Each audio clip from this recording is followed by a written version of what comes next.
Donald ട്രംപിന് 8ന്റെ പണി കിട്ടാൻ പോകുന്നുവെന്ന റിപ്പോർട്ടുകളാണ് ഇപ്പോൾ പുറത്തു വരുന്നത്.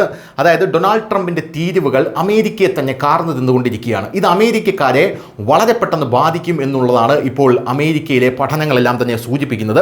താരിഫുകൾ വരുമാനം വർദ്ധിപ്പിക്കുകയും അമേരിക്കക്കാർക്ക് ഗുണം ചെയ്യുകയും ചെയ്യുമെന്നാണ് ഡൊണാൾഡ് ട്രംപ് പ്രധാനമായും പറഞ്ഞുകൊണ്ടിരിക്കുന്നത്. എന്നാൽ യേൽ യൂണിവേഴ്സിറ്റിയുടെ ബജറ്റ് ലാബിൻ്റെ ഒരു വിശകലനം ഇപ്പോൾ പുറത്തു വന്നിട്ടുണ്ട്.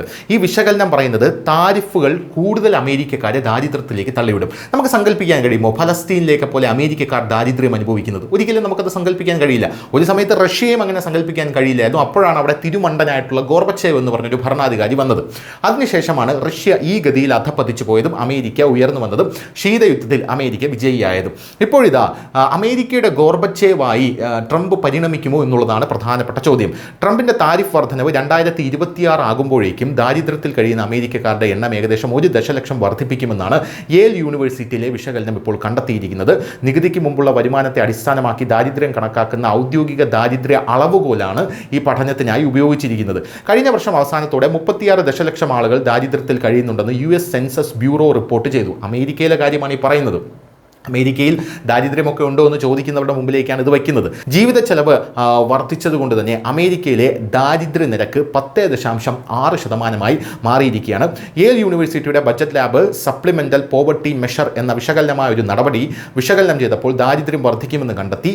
സപ്ലിമെൻ്റൽ പോവർട്ടി മെഷർ ഭക്ഷണം, കുട്ടികളുടെ സംരക്ഷണം, മെഡിക്കൽ, മറ്റ് ചെലവുകൾ എന്നിവ കണക്കിലെടുക്കുന്നു. 2026 ദാരിദ്ര്യ നിരക്ക് 12 നിന്നും 12.2% വർദ്ധിക്കുമെന്നാണ് ഇത് കണക്കാക്കുന്നത്. താഴ്ന്ന വരുമാനക്കാർ കൂടുതൽ ഇറക്കുമതി ചെയ്യുന്ന ഉൽപ്പന്നങ്ങളാണ് മേടിക്കുന്നത്. കാരണം അതിന് വില കുറവാണ്. ഇന്ത്യയുടേതൊക്കെ അമേരിക്കയിലേക്ക് പോകുമ്പോൾ അതിന് വില കുറവാണ്. ഇത് അമേരിക്കയിൽ താഴ്ന്ന വരുമാനക്കാരാണ് ഇത് മേടിക്കുന്നത്. അതിനാണ് ട്രംപ് ഇപ്പോൾ തുരങ്കം വച്ചിരിക്കുന്നത്. വിദഗ്ധരുടെ അഭിപ്രായത്തിൽ താരിഫുകളും അനുബന്ധ വില വർധനവുകളും താഴ്ന്ന വരുമാനക്കാരായ കുടുംബങ്ങളെയാണ് ഏറ്റവും കൂടുതൽ ബാധിക്കുന്നത്. ഉയർന്ന വരുമാനക്കാരായ കുടുംബങ്ങളെ അപേക്ഷിച്ച് താഴ്ന്ന വരുമാനക്കാരായ കുടുംബങ്ങൾ അവരുടെ വരുമാനത്തിൻ്റെ വലിയൊരു ഭാഗം ജീവിത ചെലവിനായി ചെലവഴിക്കുന്നു. അതായത് വിലയിലെ മാറ്റങ്ങളോട് അവർ കൂടുതൽ സംവേദനക്ഷമതയുള്ളവരായി മാറുകയാണെന്നുള്ളതാണ്. താഴ്ന്ന വരുമാനക്കാരായ കുടുംബങ്ങൾ പലപ്പോഴും ഉയർന്ന വരുമാനക്കാരായ കുടുംബങ്ങളെ അപേക്ഷിച്ച് കൂടുതൽ ഇറക്കുമതി ചെയ്യുന്ന ഉൽപ്പന്നങ്ങൾ വാങ്ങുന്നത് കൊണ്ട് തന്നെ ഇപ്പോൾ ഇന്ത്യയുടേതടക്കമുള്ള ഉൽപ്പന്നങ്ങൾ അവിടെ വലിയ താരിഫ് വർദ്ധിപ്പിച്ചതുകൊണ്ട് തന്നെ ഇവർക്ക് ജീവിതം ദുസ്സഹമായി മാറിയിരിക്കുകയാണ് എന്നും ഈ റിപ്പോർട്ട് പറയുന്നു. ട്രംപ് ഇങ്ങനെ പോവുകയാണെങ്കിൽ അമേരിക്കയെ കൂടുതൽ കഷ്ടത്തിലാക്കും എന്നാണ് റിപ്പോർട്ട് സൂചിപ്പിക്കുന്നത്. News desk Malayalam.